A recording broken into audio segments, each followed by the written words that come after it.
ನಮಸ್ಕಾರ ನಮ್ಮ ಕರುನಾಡ ಕುಟುಂಬಸ್ಥರಿಗೆ, ನಾನು ನಿಮ್ಮ ಜರ್ನಲಿಸ್ಟ್ ಹನುಮಂತ ಇವಳೆ. ವೀಕ್ಷಕರ, ಇವತ್ತೊಂದು ವಿಶೇಷವಾಗಿರ್ತಕ್ಕಂಥ ಬಿಗ್ ಬ್ರೇಕಿಂಗ್ ನ್ಯೂಸ್ ಅನ್ನ ತಮ್ಮ ಹತ್ರ ತಂದಿರತಕ್ಕಂಥದ್ದು. ಅದೇನಪ್ಪಾ ಅಂದ್ರು, ಏನು ಟ್ರೆಂಡಿಂಗ್ ಸ್ಟಾರ್ ಮ್ಯೂಸಿಕ್ ಮೈಲಾರಿ ಖ್ಯಾತಿಯನ್ನು ಹೊಂದಿರತಕ್ಕಂಥ ಜನಪದ ಗಾಯಕನಾಗಿರ್ತಕ್ಕಂಥ ಮೈಲಾರಪ್ಪ ಮಡಿವಾಳರ್ ಏನು ಪೋಕ್ಸೋ ಕಾಯ್ದೆಯಡಿ ಅರೆಸ್ಟ್ ಆಗಿದ್ನಲ್ಲ, ಸೊ ಈತನಿಗೆ ಈಗ ಬಾಗಲಕೋಟೆಯ ವಿಶೇಷ ಪೋಕ್ಸೋ ನ್ಯಾಯಾಲಯ ಜಾಮೀನನ್ನು ನೀಡಿರ್ತಕ್ಕಂಥದ್ದು. ಅತ್ಯಾಚಾರ ಮಾಡಿದನು ಅಂತಕ್ಕಂಥ ಒಂದು ಆರೋಪವನ್ನು ಎದುರಿಸಿ ಅರೆಸ್ಟ್ ಆಗಿರ್ತಕ್ಕಂಥ ಈ ಮೈಲಾರಪ್ಪ ಮಡಿವಾಳರ್ ಈತನಿಗೆ ಏನು ದಿನಾಂಕ 24/2/2026 ಏನು ಬಾಗಲಕೋಟೆಯ ವಿಶೇಷ ಪೋಕ್ಸೋ ನ್ಯಾಯಾಲಯ ಜಾಮೀನನ್ನು ನೀಡಿರ್ತಕ್ಕಂಥದ್ದು.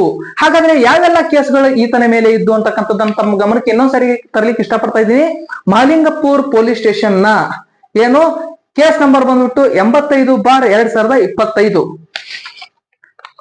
ಈತನ ಮೇಲೆ ಇರ್ತಕ್ಕಂತಹ ಕೇಸ್ಗಳು ಯಾವಪ್ಪ ಅಂದ್ರು, ಭಾರತೀಯ ನ್ಯಾಯ ಸಂಹಿತೆ 2023ರ 65 ಉಪಕಲಂ 1, 115 ಉಪಕಲಂ 2, 74, 351 ಉಪಕಲಂ 3 ಹಾಗೂ ಫೋಕ್ಸೋ ಕಾಯ್ದೆಯ 4, 6, 17 ಈ ಪ್ರಕರಣಗಳು ಮ್ಯೂಸಿಕ್ ಮೈಲಾರಿಯ ಮೇಲೆ ಇದ್ದಿರ್ತಕ್ಕಂಥದ್ದು.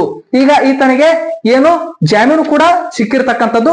ಈತನ ಪರವಾಗಿ ಏನು ಹಿರಿಯ ವಕೀಲರಾಗಿರ್ತಕ್ಕಂತಹ SC ಹಿರೇಮಠ್ ಹಾಗೂ NL ಹೊಸಕೋಟೆ ಅವರು ವಾದವನ್ನು ಮಂಡಿಸಿರ್ತಕ್ಕಂಥದ್ದು. ಜೊತೆಗೆ ಈತನ ಪರವಾಗಿರ್ತಕ್ಕಂತಹ ವಕೀಲರು ಇವರಾಗಿರ್ತಕ್ಕಂಥದ್ದು. ಅದರ ಜೊತೆಗೆ ಹಿರಿಯ ವಕೀಲರಾಗಿ ಅನಿಲ್ ದೊಡಮನಿ ಅವರು ಕೂಡ ಇರ್ತಕ್ಕಂಥದ್ದು ನಾವು ಕಾಣ್ತಾ ಇದ್ದೀವಿ. ಹಾಗಾದ್ರೆ ಈತನಿಗೆ ಈಗ ಜಾಮೀನು ಸಿಕ್ಕಿರ್ತಕ್ಕಂಥದ್ದು. ಮುಂದೆ ಏನೆಲ್ಲ ಅಪ್ಡೇಟ್ಗಳು ಸಿಗಬಹುದು ಅದನ್ನು ತಮ್ಮ ಮುಂದೆ ತರತಕ್ಕಂಥ ಒಂದು ಕೆಲಸ ಮಾಡ್ತೀನಿ. ಅಲ್ಲಿವರೆಗೂ ಹೀಗೆ ನೋಡ್ತಾ ಇರ್ರಿ ಜರ್ನಲಿಸ್ಟ್ ಹನುಮಂತ ಇವಳೆ. ನಮಸ್ಕಾರ.